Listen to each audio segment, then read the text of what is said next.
इस वक्त मैं इमरान खान साहब के साथ मौजूद हूँ। पाकिस्तान के सबसे बड़े फौजी एजाज करतारपुर की राहदारियों में आगाज है सबसे पहले 0 पॉइंट।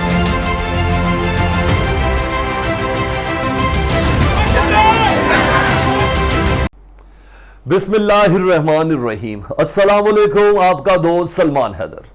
दुआ उस परवरदिगार से कि उसने आपको और आपके अहले खाना को अपनी हिफ्ज़ो अमान में रखा हुआ हो। एक धमाकेदार इंटरव्यू जो शायद कुछ देर तक नशर होने वाला है या मेरी वीडियो अब तक पहुंचता है नशर भी हो जाए। उस इंटरव्यू के अंदर तुर्की ने अपने आप को एक नए ग्रुप के अंदर कंसीडर कर लिया।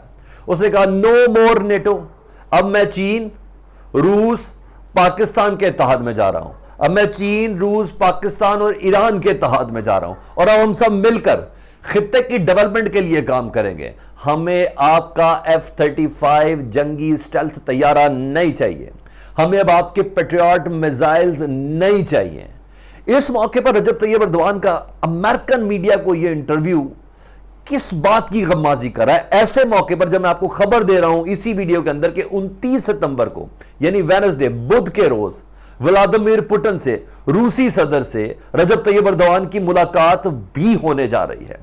उस मुलाकात में अभी जो इशारे हैं ये दरअसल उस मुलाकात से मुतल्लिक एक कहते हैं पेशबंदी की गई है कि दरअसल अब होने क्या जा रहा है। तो मैंने जैसे कि मुख्तलिफ वीडियोस में आपको बताया था कि अब नए नए पावर सेंट्रिक ग्रुप्स बन रहे हैं। तो तुर्की का अपना वजन इस खित्ते की सूरत हाल को देखते हुए जिसमें वो नेटो के इत्तहादी मुल्क तक के स्टेटस को स्टेक पर रखने के लिए तैयार है कि नहीं, माजी में जितना चला एज अ नेटो अलाय वो हमारी गलती थी या हमारा पार्ट ये था, लेकिन अब ऐसा नहीं होगा। खित्ते से मुतालिक अमेरिका की डिक्टेशन अब रिक्वायर्ड नहीं है, चाहे इसके लिए कोई भी कीमत देनी हो। इन तमाम रेफरेंसेस के साथ और वो कुछ ऐसे फैक्ट्स एंड फिगर्स के साथ आपके साथ बात करता हूं।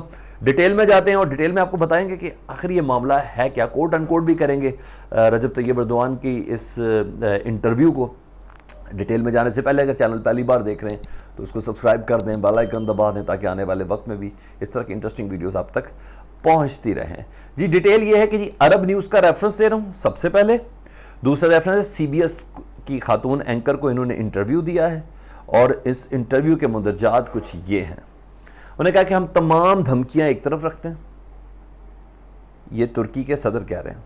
उन्होंने कहा हमें पेट्रियट मिसाइल और जो आपका F-35 है ना, वो जो आप कह रहे थे कि स्टेल्थ टेक्नोलॉजी वाला हम आपको देंगे, उन्होंने कहा मुझे अब नहीं चाहिए। उन्होंने कहा अब तुर्की S-400 जो एयर डिफेंस सिस्टम है जो उसने रूस के साथ लिया हुआ है, उन्होंने कहा हम इसकी मजीद खेप ले रहे हैं। आपने हमें धमकी दी थी कि जो नेटो के अलायंस का जो सिस्टम है ना, उसके अंदर रशियन सिस्टम फिट नहीं किया जाना, नहीं कर सकते। तो आपने जो हमें F-35 पेट्रियट मिसाइल से मुतल्लिक कहा था ना कि हम आपको नहीं देंगे, ना दें, वी डोंट नीड दैट। हमें रशिया के साथ दोस्ती बढ़ानी है, हमें खुद फैसला करना है। कोट एंड कोट करता हूं उस तमाम चीजें। अब हम नए इत्तेहाद में हैं, अब हम नए ब्लॉक में हैं। क्या कहा जी, मैं आपको पहले बताता हूं। President Erdogan said that he would consider buying a second Russian missile system S-400 in defence of strong objection by the United states. United state ने जितनी मर्जी ऑब्जेक्शन, स्ट्रॉन्ग ऑब्जेक्शन की है, हम अब दूसरा सिस्टम लेने लगे हैं क्योंकि second Turkey would have to decide this defence system on its own. तुर्की ने खुद डिसाइड करना है कि हमने अपने डिफेंस सिस्टम को कैसे बेहतर बनाना है। ये तैयब रजब अर्दवान कह रहे हैं अमेरिका की सरजमीन पर अमेरिका के टीवी चैनल को इंटरव्यू देते हुए। मजीद उन्होंने क्या कहा ये भी सुन ले जी।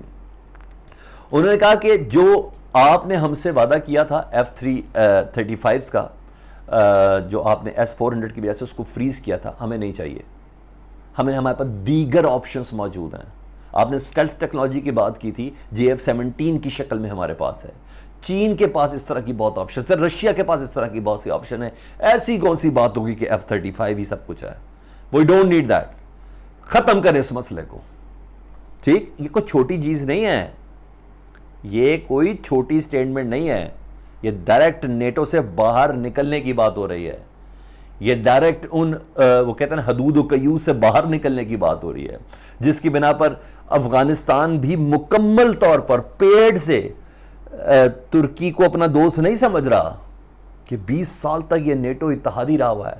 20 साल तक तुर्की ने अफगान फौजों को ट्रेनिंग दी है, ना सिर्फ तुर्की में बल्कि अफगानिस्तान की सरजमीन पर।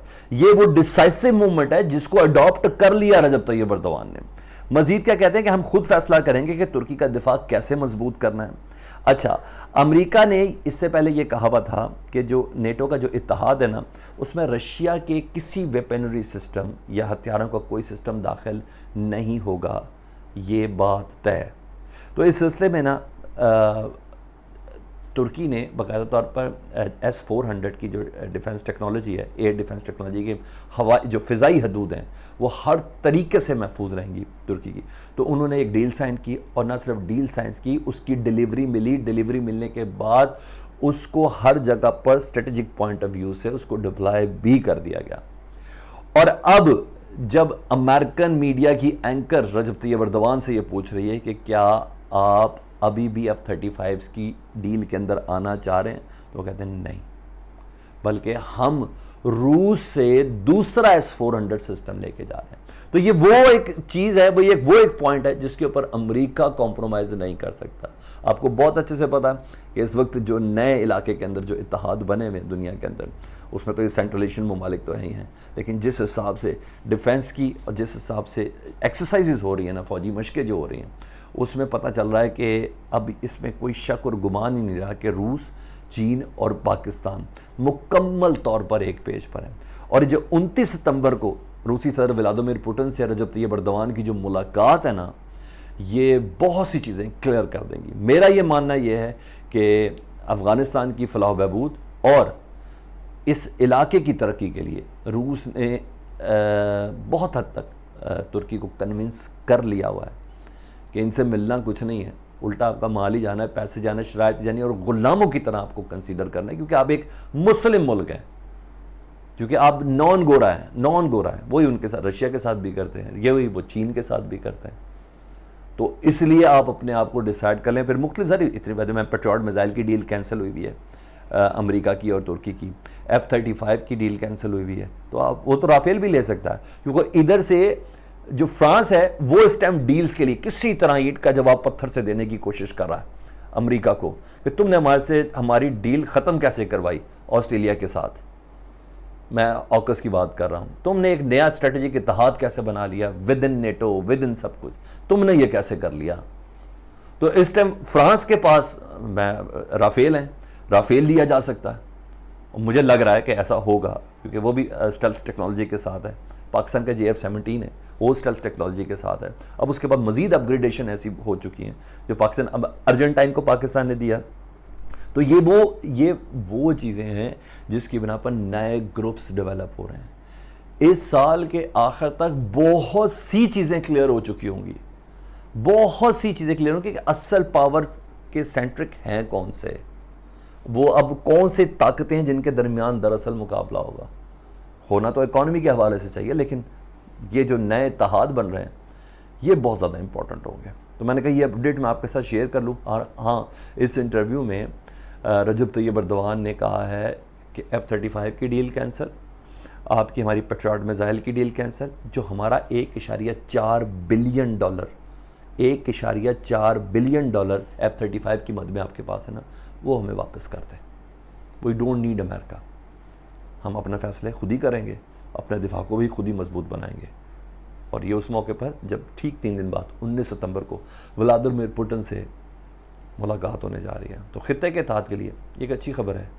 और आप देख लें, आज टर्की, 2 रोज़ पहले ईरान, उससे पहले अफ़गानिस्तान, पाकिस्तान, सेंट्रल एशियाई ममालिक, इन तमाम की टून और टोन दोनों बदल रही है।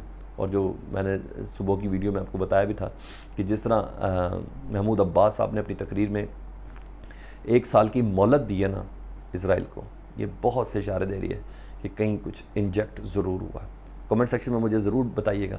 चैनल सब्सक्राइब ज़रूर करें, आप ज़रूर करें, कुछ नहीं जाना आपका, चैनल ज़रूर सब्सक्राइब करें। अपना बहुत ख्याल रखें। अल्लाहुम्मा सल्ली अला मुहम्मद व आले मुहम्मद।